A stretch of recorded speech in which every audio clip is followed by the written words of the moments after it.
Hi friends, welcome to Lotus Kitchen. இன்னைக்கு நம்ம வீடியோல செய்ய போறது என்னன்னு பாத்தீங்கன்னா முறுமுறுனும் வாழைப்பூ சில்லி ரெசிபி தான் செய்ய போறோம்.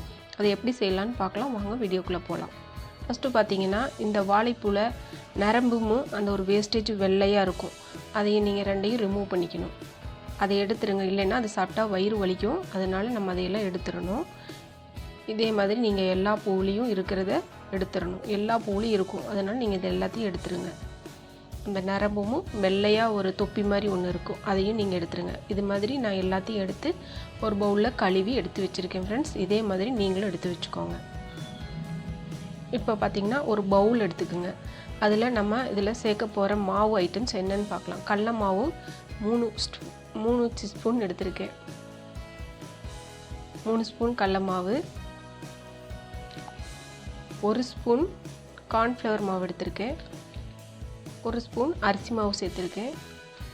அது கூட கொஞ்சம் தேவையான அளவு உப்பு. அப்புறம் பார்த்திங்கன்னா பொடி சின்ன ஸ்பூனாக இருக்கிறதுனால நான் 2 ஸ்பூன் சேர்த்துருக்கேன்.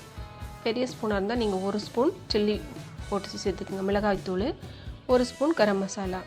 இதை எல்லாத்தையும் சேர்த்து நல்லா மிக்ஸ் பண்ணிக்கோங்க.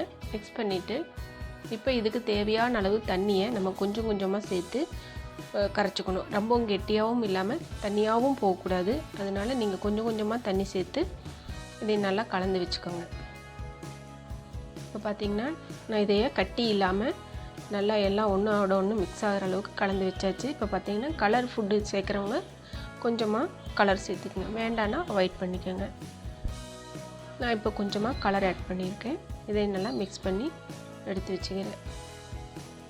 இன்னும் வாழைப்பூ அதிகமாக 2 பூ செய்கிறவங்க நான் இது 1 பூ தான் எடுத்திருக்கேன். அதுக்கு தேவையான அளவு இது எடுத்திருக்கேன். நீங்கள் நிறையா செய்கிறவங்க இன்னும் ரெசிபி இன்னும் கூடுதலாக மாவு ஐட்டம்லாம் சேர்த்துக்குங்க. இப்போ நம்மளுடைய கலவை ரெடி ஆகிடுச்சு. அடுத்து பார்த்திங்கன்னா ஒரு பேன் வச்சுக்கோங்க.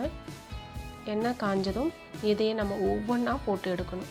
நீங்கள் மொத்தமாக போட்டிங்கன்னா நமக்கு அது ஒன்றும் அவ்வளோ இதாக வராது. அதனால் நீங்கள் ஒவ்வொன்றா போட்டுக்கோங்க. ஒன்றோட ஒன்று ஒட்டிக்கும். அதனால் நீங்கள் ஒவ்வொன்றா போட்டு எடுங்க.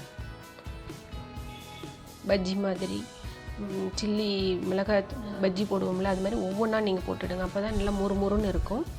இது குழந்தைங்களுக்கு ரொம்ப விரும்பி சாப்பிடுவாங்க. நீங்கள் வீட்டில் கண்டிப்பாக ட்ரை பண்ணி பாருங்கள். இது எல்லாத்துக்கும் பிடிச்சமான புது டிஷ்ஷு. எல்லோரும் ட்ரை பண்ணி பாருங்கள்.